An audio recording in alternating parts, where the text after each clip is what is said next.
Bem-vindos ao canal Modernidade Ciência, sou Paulo Bittencourt e hoje eu vou tratar com vocês sobre um dos mitos nacionais.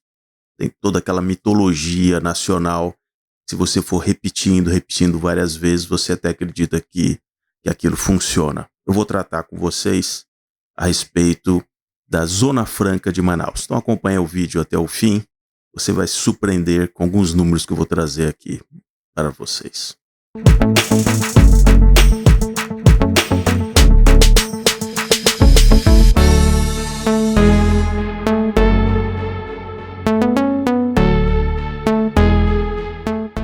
Pois bem, logo de cara, já peço aí para aqueles que estão chegando no canal, se inscrevam, coloquem aqui o seu joinha, apertem ali o sininho para receberem os vídeos aqui do canal Modernidade e Ciência. Vocês sabem que aqui no canal eu gosto de trazer números, gosto de trazer dados, e não simplesmente ficar discutindo ideologias ou simplesmente alguém falou, então se a narrativa é boa, comprar essa ideia da narrativa. Então nós vamos falar aqui da Zona Franca de Manaus, sem qualquer demérito aos amazonenses, afinal de contas são 2,2 milhões de habitantes na cidade de Manaus. A Amazônia Legal, como eu já mostrei aqui algumas vezes, são provavelmente 20 milhões de pessoas só na Amazônia Legal, que engloba todos aqueles estados, aqueles 9 estados. Mas no caso da Zona Franca, é uma iniciativa idealizada em pleno governo militar, dentro daquele contexto desenvolvimentista que os militares tinham. Em 1967, eles decidiram criar uma área livre de impostos, ou com sérias reduções de impostos, como, por exemplo, imposto de importação, exportação, atualmente PIS, COFINS. E a ideia era para movimentar aquela região economicamente, para povoar também aquela região. Eles tinham todo um medo com relação à Amazônia nossa. De fato, do ponto de vista de levar pessoas para Manaus, realmente isso acabou acontecendo. Porque quando se cria esse mito, olha, Zona Franca de Manaus, empregos, indústrias se instalando, coisas de tecnologia, indústria automotiva, como motocicletas. Então, fez com que milhões de pessoas fossem para o Amazonas em busca desse trabalho. Só que é um trabalho qualificado, trabalho de indústria. A partir de gerência na Zona Franca de Manaus, salvo raras exceções, você tem que importar esse material humano de outros lugares do Brasil. Isso é fato, que eu conheço bem. Então você não tem na alta gerência, na direção dessas empresas da Zona Franca, amazonenses ali. O que você tem de amazonense é toda uma casta ali em Manaus cuidando da burocracia, de como você abre uma empresa na Zona Franca de Manaus. Aí você tem os despachantes para criar as empresas e para controlar aquilo tudo. Você vai precisar de contador, você vai precisar de uma empresa aduaneira, você vai precisar de uma empresa que negocia a questão do frete dos barcos, de como vem, você vai precisar de alguém que faz todo o desembaraço no aeroporto. Então existe toda uma casta, muito bem, obrigado, em Manaus, que usufrui disso. Mas para a população de 2,2 milhões, e eu vou colocar várias fotos aqui, da pobreza em Manaus. Isso ficou muito evidente quando a variante gama do vírus, aquele tal vírus, chegou ali. Vocês vejam a destruição que houve ali. Provavelmente não teve uma cidade onde a destruição localizada foi tão grande quanto em Manaus. Então vamos aqui a alguns números para analisarmos o mito, né? Porque vai se falando, quando você vai a Manaus, o que rapidamente alguém vai te mostrar ali? Ele vai te mostrar o quê? O Teatro de Manaus. Construído todo ali naquele ciclo da borracha e tal, para aquela elite. Então, vai estar se mostrando sempre a elite, aquela elite que montou tudo aquilo e tal. Onde foi parar todo aquele dinheiro? Por que o Manaus é tão pobre? Por que você tem milhões de pessoas morando naquelas condições sem saneamento, em cima daquelas palafitas. Por quê? Onde foi parar isso? Então, eu sempre coloco, né? O extrativismo, a exploração de commodities, minerais, agrícolas, nunca levou nenhum país para o primeiro mundo. E não vai ser diferente no Amazonas. Então, toda essa questão, não, temos que criar alguma coisa sustentável para... Não, filho, você tem que ter alguma coisa com alta tecnologia, coisa de alto valor agregado.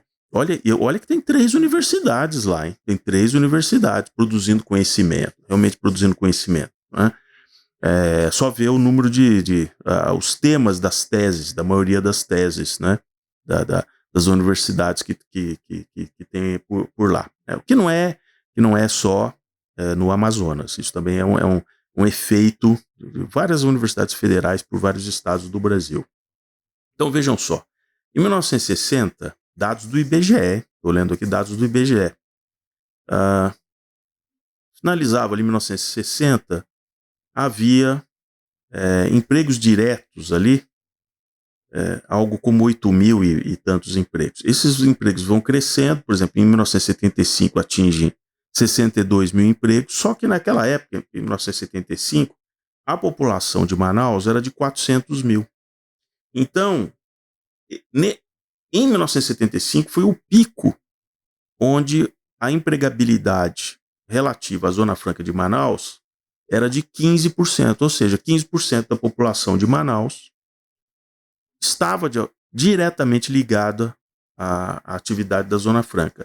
De 1975 para agora, isso foi declinando, e dados do IBGE de 2021 indicam 4,6% só da população de Manaus está diretamente ligada à Zona Franca. Então é uma falácia que a Zona Franca traz tanta riqueza para a população de Manaus. A maior parte dessas empresas, por exemplo, instaladas internacionalmente e tal, nem deixam o dinheiro ali, isso não circula.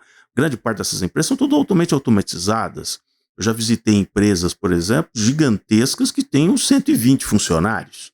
Uns robôs trabalhando, aquela coisa toda e tal. Até as caixas de papelão já vinham de fora, todas já dobradas, as caixas de papelão, escrito Zona Franca de Manaus. Tudo em português. Então ali só precisava se abrir as caixas, colocar o produto e despachar. Nem as caixas de papelão eram fabricadas na empresa que eu visitei em Manaus, né? Então, se destrói o mito, porque quando você vai como visitante a Manaus, te levam sempre para fotografar a natureza, os lugares bonitos, aquela coisa toda. Não vão te falar da pobreza de Manaus. Não vão falar dessa disparidade. E sempre a Zona Franca é pintada como se fosse a solução realmente para a cidade, o que não é. De fato, os números mostram que não é. De 1975 para agora, no auge da população empregada, nós atingimos, por exemplo, em 2012, 120 mil trabalhadores empregados diretamente. Só que tem um problema. Em 2012, a população da cidade de Manaus não era mais de 415 mil. Seria muito bom você ter 120 mil pessoas empregadas para uma população diretamente empregada, porque tem também o emprego indireto, mas seria muito bom que diretamente 120 mil para uma população de 415. Só que não. Em 2012, a população já era de 1.860.000.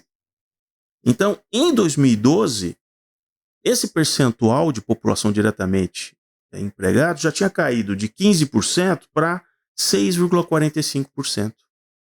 Isso em 2012. De 2012 para cá, até 2022, quando eu gravo esse vídeo, esses 120 mil empregos caíram para 103.500 empregos, o que dá os 4,6% da população empregada. Só que aí tem um problema, de 2012 para 2021, a população da cidade de Manaus aumentou de 1.861.000 para 2.225.000. Por isso que a pobreza só vai aumentando. O próprio Tribunal de Contas da União já demonstrou que a isenção de impostos dessas empresas que simplesmente têm essa isenção de imposto, chega a 16% do que a União abre mão desse tipo de imposto. Chegará em 2023 a 30 bilhões de reais. Só de 2020 até 2022, 80 empresas simplesmente deixaram a Zona Franca. Porque, na verdade, uma vez que você está instalado lá e começa a conviver com a dinâmica da Zona Franca, você percebe que é um péssimo negócio. Porque você não tem infraestrutura adequada, você paga muito caro para levar um profissional para ir trabalhar em Manaus, você não tem mão de obra qualificada ali, isso é um fato, apesar das três universidades. Do ponto de vista logístico, para você abastecer o resto do país é extremamente complicado. O acesso rodoviário, por exemplo, existe entre Manaus e Porto Velho, existe ainda uma pendência de 400 quilômetros, que eu já fiz um vídeo tempos atrás aqui no canal, onde não se resolve. Essa rodovia foi engolida ali pela floresta e hoje você não consegue fazer diretamente o transporte rodoviário.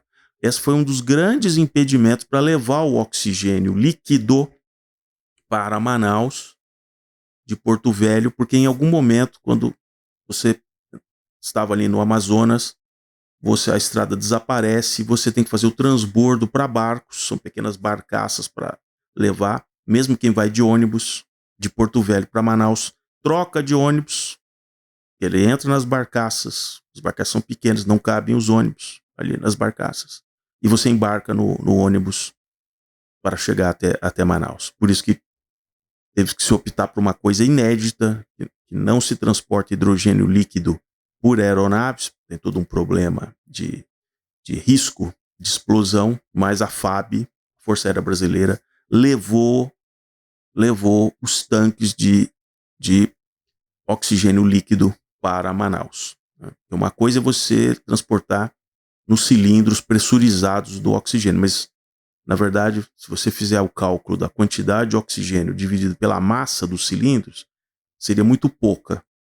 O que realmente as grandes produtoras de hidrogênio fazem, fazem, é produzir o oxigênio líquido. Aí ele está bastante resfriado e você, quando vai precisar, você simplesmente transforma aquele oxigênio em gás novamente, pressuriza e aí sim ele está no cilindro que vai ser usado. Só que nesses 400 quilômetros, os ativistas climáticos não querem que a estrada seja asfaltada, porque pode causar danos à floresta. Então nós temos até isso. Quer dizer, temos todo um problema logístico dificílimo. Manaus está a mais de 3 mil quilômetros, por exemplo, de uma cidade em linha reta como São Paulo. Aliás, quando você pega um voo e vai, por exemplo, para a Flórida, decolando de São Paulo, Rio de Janeiro, você passa mais tempo voando sobre o território nacional do que propriamente do Caribe até chegar à Flórida. Pela dimensão, evidentemente, né, do território brasileiro, principalmente do território ali do amazônico. Né? Então nós temos isso. Nós temos exatamente essa situação. Não adianta, existem projetos de emenda constitucional tentando alterar toda essa situação de Manaus. Dificilmente vai vingar, porque tem toda essa ideologia que paira com relação à Zona Franca de Manaus. O que a Constituição, que foi agora ratificada,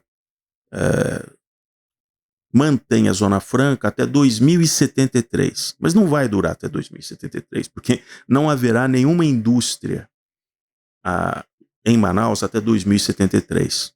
Elas realmente vão sair porque, na verdade, do ponto de vista o que interessa é finalmente quanto sobra na mesa depois de tudo que você gastou. Então não é simplesmente pelo imposto reduzido, só que os outros custos logísticos, os custos de permanência, os custos de descarte, de sucata, de material refugado, é extremamente restritivo ali em Manaus. Então, tudo para criar uma burocracia, para você ter que alugar containers de descarte de material, tem todo um clube ali, tem um clube E aí surge agora, né, a ideia brilhante de criar, não é brincadeira que eu vou dizer, é verdade, a Amazon Brás. É verdade, é verdade. Projeto aí, né? Então, um projeto, um partido aí socialista, daqueles que ainda cantam o hino da Internacional Socialista nos encontros e tal, mas é verdade. Eles querem criar a Amazon Brás. Seria uma empresa estatal de capital misto, é claro, né? Porque eles querem atrair sempre os minoritários para entrarem nessa empresa, e a proposta prevê a capitalização da empresa estatal com investimento privado com a venda de ações em bolsa. Isso é mais um delírio. Ninguém embarcaria nisso, em mais uma estrovenga estatal, para simplesmente fazer o quê? Não, porque fica sempre. Aí eu gosto muito quando nessas matérias eles sempre vão entrevistar uh, um acadêmico, né? Eles sempre vão um acadêmico. Então, ele diz assim, o acadêmico ele diz assim: como conduzir a necessária reforma do sistema tributário brasileiro e preservar os investimentos existentes na região é um grande desafio. Eu gosto muito do especialista porque ele fala aquela platitude, né? Então, realmente é um grande desafio que nós temos ali e tal. Ele não dá uma solução. Ele não dá uma solução. Ele só diz para a gente, olha, conciliar toda essa mudança tributária, porque está se avaliando retirar grande parte desses subsídios de Manaus, né, da Zona Franca. Não, mas isso é um grande desafio. Pois é. Então, aí temos aqui mais um acadêmico que diz assim: na avaliação do professor fulano de tal, lá da Federal, hein? Da Federal, lá do Amazonas, a complexidade da questão envolve construir infraestruturas que respeitem e protejam o meio ambiente e as pessoas da região, entre aspas, induzindo atividades econômicas que tenham magnitude para justificar tais investimentos e, simultaneamente, não provoquem efeitos devastadores. Não é fofo? Não é fofo o professor universitário uma frase dessa? Na verdade, ele não deu solução nenhuma. Ele não deu solução nenhuma.